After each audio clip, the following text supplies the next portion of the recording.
bermain semuanya. Tapi kalau yang ini IHSG, ini negara bermain, Pak. Penjahatnya itu bukan pialang sahamnya, bukan si perusahaannya.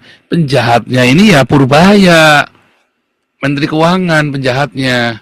Dari awal kan saya sudah bilang ini nanti caranya Purbaya, IHSG pasti dinaikkan nih, setinggi-tingginya. Tapi dolar pasti akan turun, karena Purbaya dia tidak mampu. Dia tidak mampu secara apa namanya fiskal, ini nggak ngerti dia. Jadi sekarang yang ketawa si Sri Mulyani ya.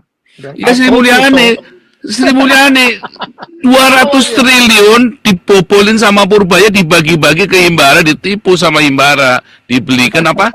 Obligasi. Dibelikan apa kemarin, surat apa Ompong yang kemarin Ompong bilang itu? Diberikan surat utang negara. Surat utang negara. Kan gila. Maunya uang 200 triliun sampai cair ke desa Ponorogo, Gunung Kidul, 200 triliun masuk lagi, akhirnya cuma di Jakarta, muter-muter di Jakarta doang. Jadi ekonominya nggak muter Pak Paul, ekonominya karena uangnya mikronya nggak jalan, ekonomi mikronya nggak jalan. Nah, jadi fungsi Menteri Keuangan untuk memperbaiki perekonomian itu nggak jalan. Kenapa? Nggak bisa. Karena selama ini Menteri Keuangan itu selama habis reformasi ini hanya jadi alat pemuas nafsu politisi-politisi yang berkuasa. Betul. Ini Pak Paul. Kan kasir, dia cuma kasir doang. Iya. Jadi nggak bisa disalahin juga Sri Mulyani dan menteri-menteri keuangan sebelumnya. Nggak bisa disalahin, tapi dia deg-degan Sri Mulyani karena dia kan bohong, Pak. Berarti kan dia bohong, Pak. Zaman Jokowi dia bohong berarti, Pak. Udah sempat 17.000 sentuh ya. Terus 17.000. Ini begitu IHSG turun, tangensial nih. Begitu nih Mei nggak bisa atasi, ya kelar. Jadi gini Pak, kalau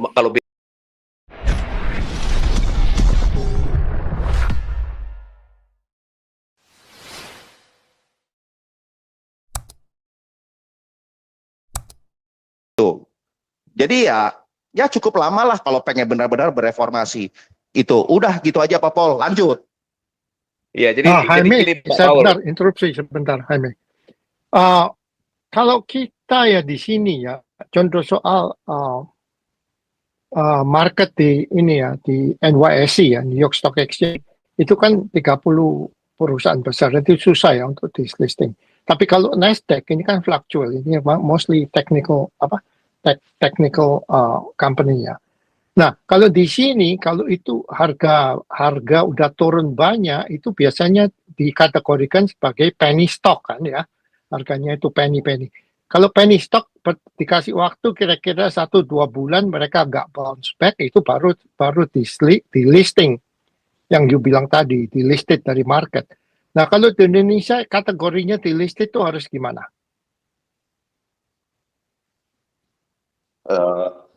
Kurang tahu ya, mungkin apa yang bisa di-trigger.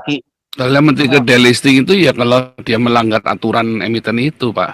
Dia pasti delisting. Bukan delisting itu bukan karena urusan harga, Pak, bukan. Iya, bukan. Delisting itu bukan karena harga. Oh. Bukan, walaupun dia hancur kayak apa, dia akan disuspend, bukan delisting, Pak. Kalau misalnya terlalu turunnya drastis ekstrim, dia disuspend dulu. Gitu. Nggak bisa delisting, nggak boleh. Tapi delisting itu hanya terjadi kalau emiten tersebut melanggar aturan dari siapa itu, bursa itu. Ya, kurang dari 77,5% itunya yang tadi yang dikatakan sama Bro Jamie tadi. Free floatnya. Jadi bukan dilihat dari harganya. Dia harus nanti kemungkinan akan banyak yang keluar dari bursa ini emiten-emiten ini. Ya kena semua. Ini habis semua. Habis Pak. Ini berapa 2 triliun ya? Ini 2 triliun investor keluar tadi dibilang ya. 2 triliun keluar. Umpama gini, kalau dia udah penny stock ngapain tinggal di situ lama-lama penny stock? Iya, kalau kalau misalnya dia tinggal receh nih dari 3.000 jadi 30 rupiah nih misalnya nih, jadi 30 rupiah misalnya nih. Ya dia akan disuspend dulu. Saya udah pernah kena suspend soalnya, Pak. Kena suspend dulu dia. Ada apa nih? Terus kasih waktu berapa lama? Ya disuspend terserah dia. Suspend kan terserah aja tergantung ininya kan nanti 2 bulan, 3 bulan. Nah itu saya nggak tahu aturannya saya nggak tahu. Tapi waktu itu misalnya contoh di Kasogi nih, saya pernah di Kasogi nih, ya kan itu disuspend lama sekali berapa bulan tuh masih suspend tulisannya suspend. Pastinya Berapa? suspend, and then lihat the next quarter punya report gimana kalau nggak ada Nah perubahan itu ya saya nggak ngapain? tahu, tapi kan akhirnya Oh, di suspend itu kan banyak. Misalnya kayak Kosogi kan dulu kan kasusnya kan 7 pabriknya dibakar gitu kan, itu memang terlalu terlalu dramatis kan, akhirnya ya di delisting itu. ya kan Karena ada ini kan balik. pelanggaran-pelanggaran yang menyertainya. Tapi kalau suspend itu Hmm. biasanya kan suspend itu kan macam-macam, Pak. Kalau Iya, bukan hanya urusan harga, Pak. Ini nggak ada masalah urusan, aturan iya. free float-nya gitu. Heeh. Ini kalau ini kan kita sekarang ini free floatnya. Kalau yang kalau suspend itu juga bisa karena peringatan di suspend ya. Tapi kalau harga itu pertama tidak mungkin delisting, suspend dulu berapa lama. Izin ngomong. Kalau ya semi langsung. Nah, ini juga yang saya perlu tambahin gini ya. Ini saya nggak ngerti loh, trigger petunjuk untuk mensuspend sebuah emiten di bursa efek ini saya nggak ngerti gitu loh di negara Indonesia ini loh.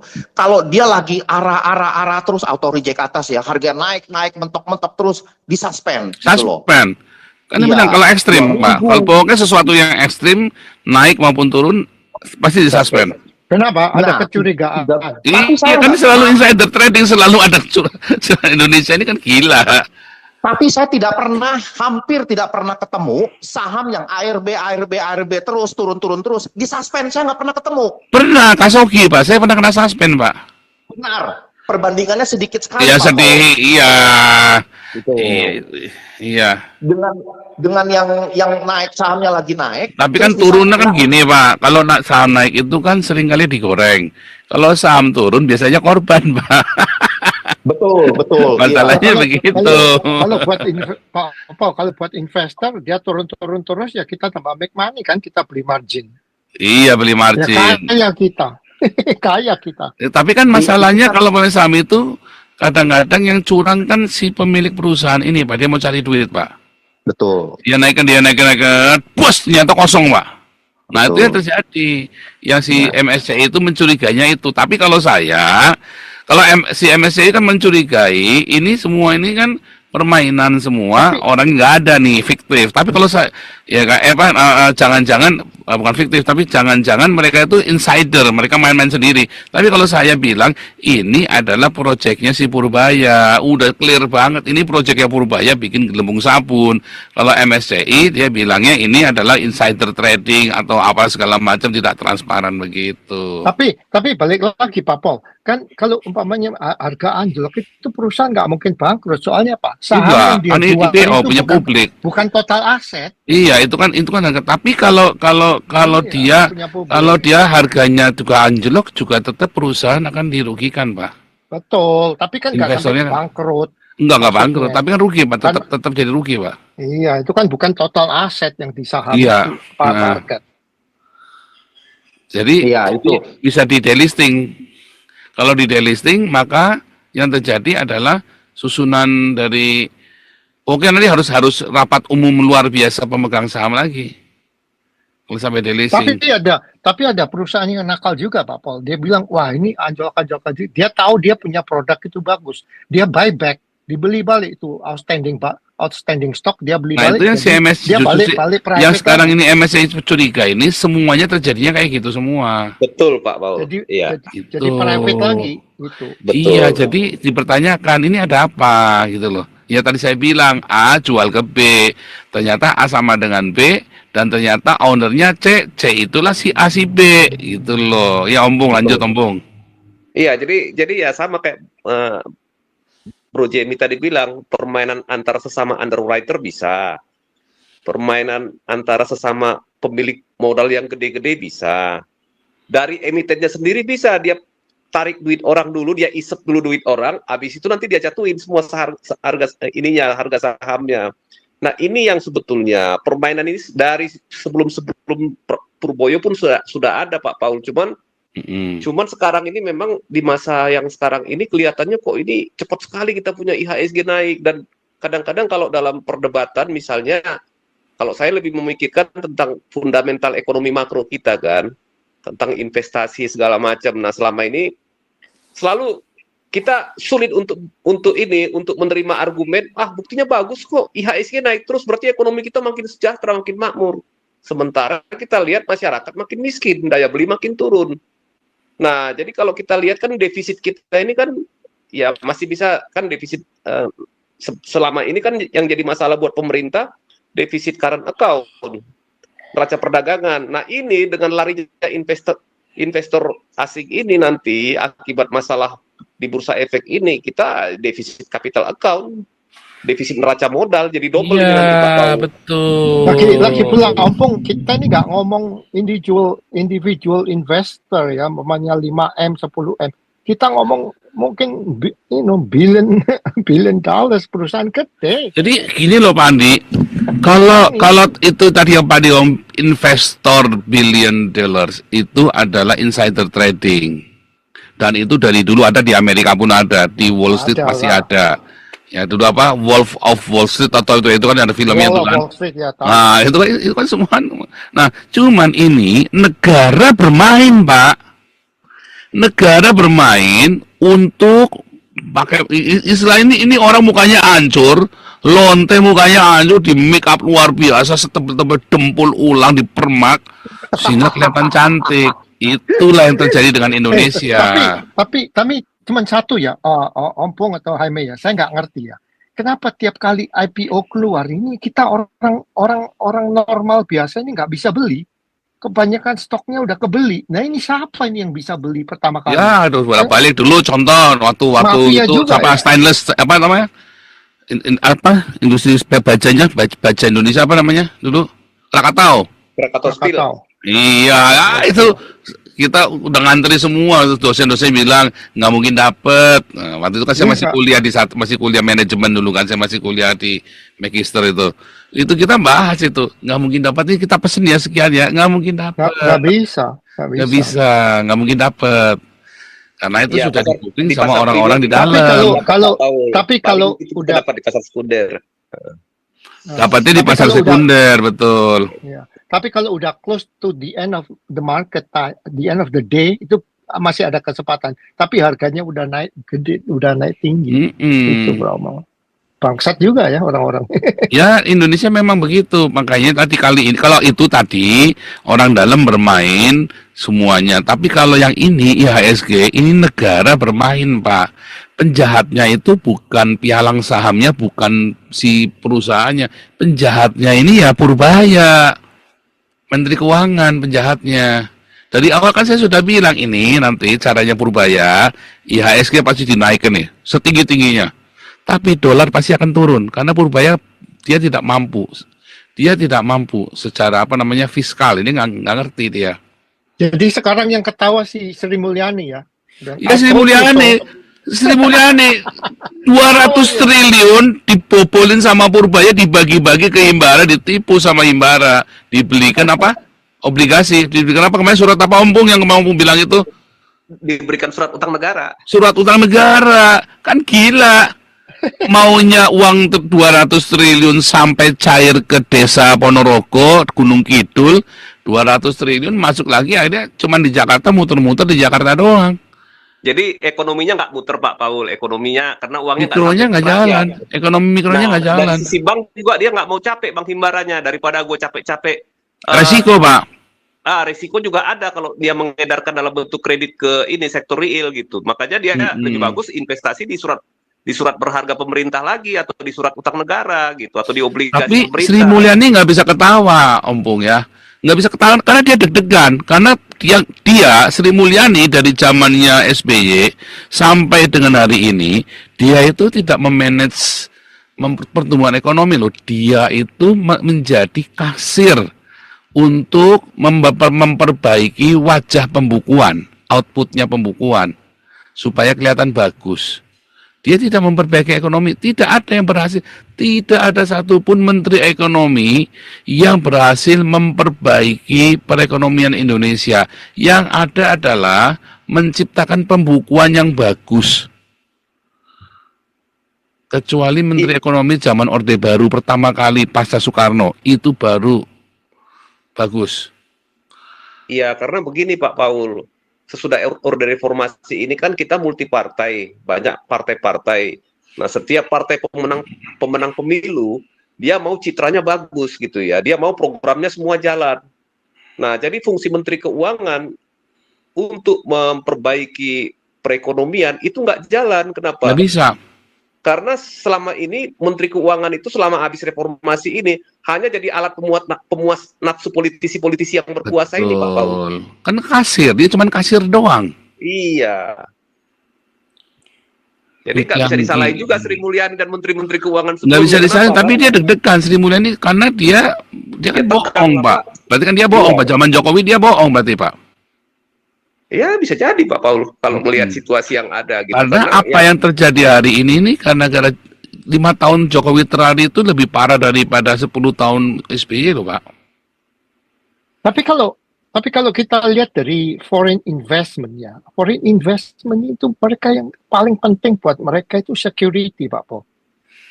Tapi kalau Iya, yang menjamin security siapa yang menjamin? mestinya negara sih. Nah iya, negaranya bermain. Itu yang si MSCI-nya itu mencurigainya kan investor. Kalau Nabi 26 dan rombongannya yang lagi minum tuak ini bilang ini negara bermain, Purbaya yang bermain. Investornya dipaksa, perusahaan-perusahaan dipaksa, Pak, untuk memainkan saham itu. Malah ada lelucon katanya, kenapa Tesla nggak jadi masuk Indonesia? Karena ada UAS katanya. Abdul Somad. Iya. Gara-gara ini contoh nih, ini 10 saham nih, ini 10 saham teratas ini. Ini apakah mereka Bank BCA apakah dia berani bermain? Nggak berani, tapi dipaksa untuk bermain. Ini BRI, BRI apalagi Bank Mandiri, PT Telekom, Astra, Dian Swastika, ya, Aman Mineral, Barito, ya, 2 Bank Negara. Ini semua cuman BCA saja nih yang bukan punya pemerintah nih. Dan yang bukan punya kadrun. Jadi BCA dipaksa bermain. Kemarin siapa itu yang ada komisarisnya itu yang membeli saham, menjual sahamnya BCA itu ya. Berapa ini 1 miliar ya, 1 miliar saham BCA dijual ya. Atau dibeli kemarin itu ya. Itu kan menjadi sebenarnya kan ini untuk membuktikan ini bagus nih gitu kan. Waktu itu kan membeli ya, kalau nggak salah membeli ya. Atau melepas ya. Aduh, iya, orang dalam yang beli sendiri. Orang gitu, dalam Pak. ya beli sendiri ya kalau nggak salah ya. Iya. Jadi saham Atau BCA bekas dilepas orang dalam dibeli, lah, katanya dia udah dibeli orang dalam Saya sendiri. lupa. Komisaris siapa yang beli, Pak? Komisarisnya sendiri yang beli. Nah, jadi itu sebenarnya contoh bahwa insider trading itu ada di mana-mana. Tinggal pinter-pinternya. Tetapi ini negara lah yang bermain, negara yang menjamin, tapi negara yang bermain. Harusnya negara kan nggak boleh bermain. Termasuk ini BI. Ya, termasuk BI ini. Kan harusnya BI kan independen sebagai katalisator. Tapi ini kan akhirnya kan si Purbaya bilang, oh BI-nya kita sudah sinkron. Kenapa? Karena yang mau jadi deputinya kan anak si Thomas. Ya kan, Thomas Wiji ya itulah Wijianto apa siapa namanya, Thomas Wijianto itu ponakannya Prabowo kan. Jadi itu dididik oleh Purbaya buat dimasukkan ke BI. Itu kan WMNQ kan. Nah itu yang dari awal kita sudah bilang dari awal dulu ini ya, nanti Purbaya caranya pasti begini nih. IHSG dolarnya pasti naik, pasti jeblok bisa 17.000. Tapi nanti IHSG-nya bisa tinggi nih. Di tengah jalan tiba-tiba pup meledak. IHSG-nya meletup. Turun drastis, dolarnya tangensial. Dari awal kan kita sudah ramalkan yang akan terjadi. Ya kan? Dolar dari 14.500, 14.600, sekarang 16.700, sudah berapa hari nih? Kemarin sudah sempat 17.000 sentuh ya. Plus 17.000. Ini begitu IHSG turun, tangensial nih. Begitu nih Mei nggak bisa atasi, ya kelar. Jadi gini Pak, kalau BI itu kan begini. Kalau Bank Indonesia itu kan punya aset dia putar dalam surat-surat berharga. Karena ada keuntungannya Pak Bank Indonesia. Nah, ini kelihatannya, ini namanya analisa kan boleh dong. Kelihatannya masuknya ini si orang Departemen Keuangan ini, Mr. Thomas ini, kalau bisa kelihatannya bagaimana supaya uang keuntungan BI ini bisa dipakai buat program-program pemerintah sekarang, apalagi terutama untuk menutupi defisit fiskal ini Pak Paul, sebelum audit BI. Nanti kan audit BI kalau nggak salah beberapa bulan lagi ya. Nah, ini mau diambil dulu duitnya sebelum diaudit. Nah, itu yang isu-isu yang beredar di kalangan ekonom seperti itu, Pak Paul. Itu persoalannya. Jadi ya sebetulnya kalau kita lihat Undang-Undang BI itu kan sebetulnya dari zaman Habibie, saya ingat banget waktu itu kan.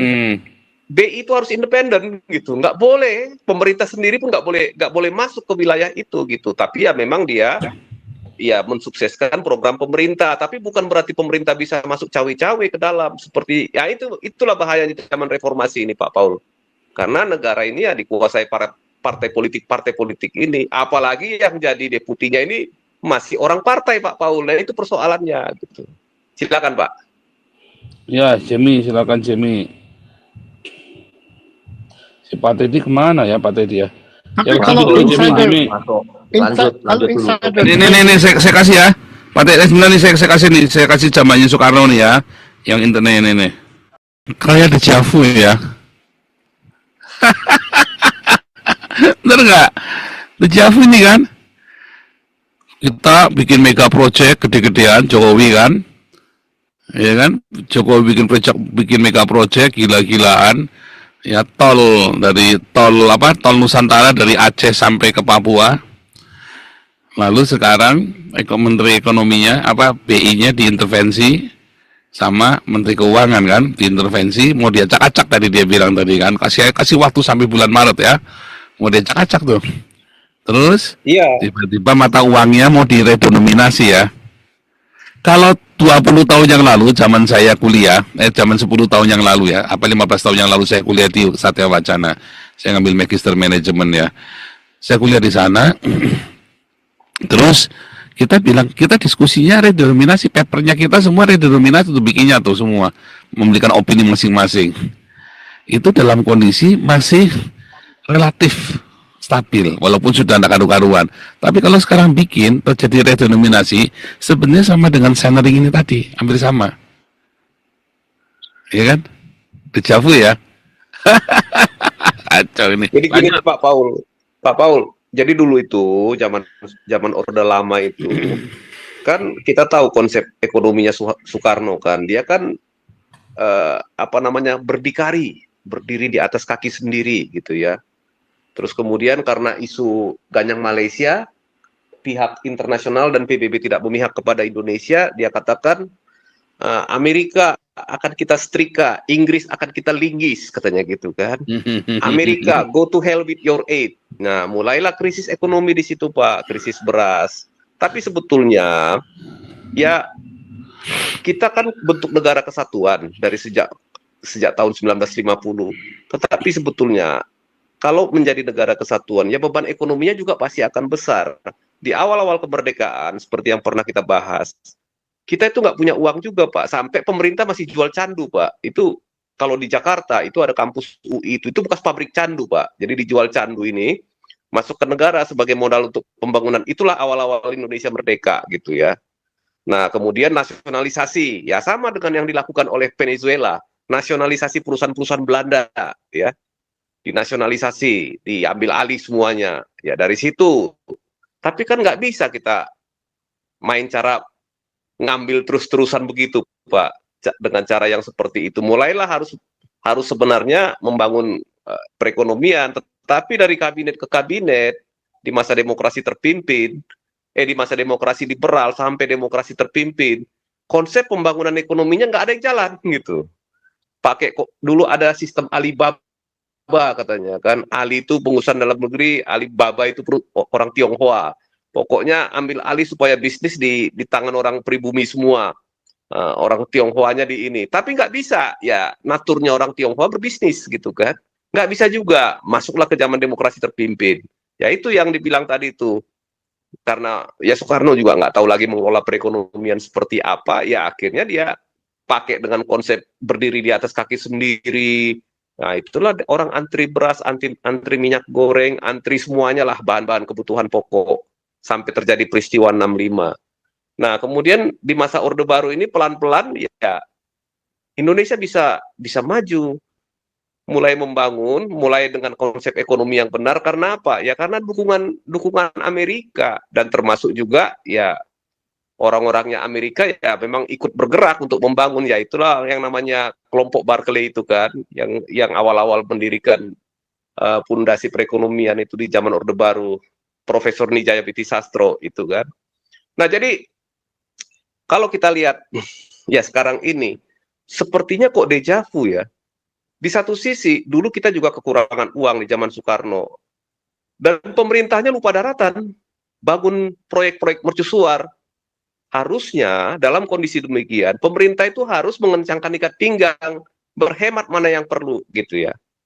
Nah, sepertinya ya Pak Paul tadi putar ya, di zaman Jokowi juga sama, infrastruktur digeber habis-habisan tanpa melihat risikonya ke depan bagaimana dengan fiskal dan anggaran.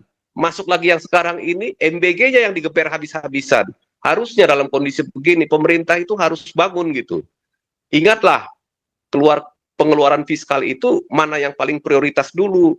Jangan buat pengeluaran fiskal itu untuk proyek-proyek mercusuar untuk bangun citra dan bangun nama, udah nggak zaman itu. Karena nanti itu akan bisa berbahaya kepada apa namanya? Perekonomian secara makro, secara keseluruhan. Nah, ini sudah masuk ke dalam ke pasar modal. Nah, jadi nggak bisa. Namanya utak-atik gatuk itu dalam ilmu ekonomi, kalau nggak ngikutin proses nggak bisa, Pak Paul. Silakan Pak Paul.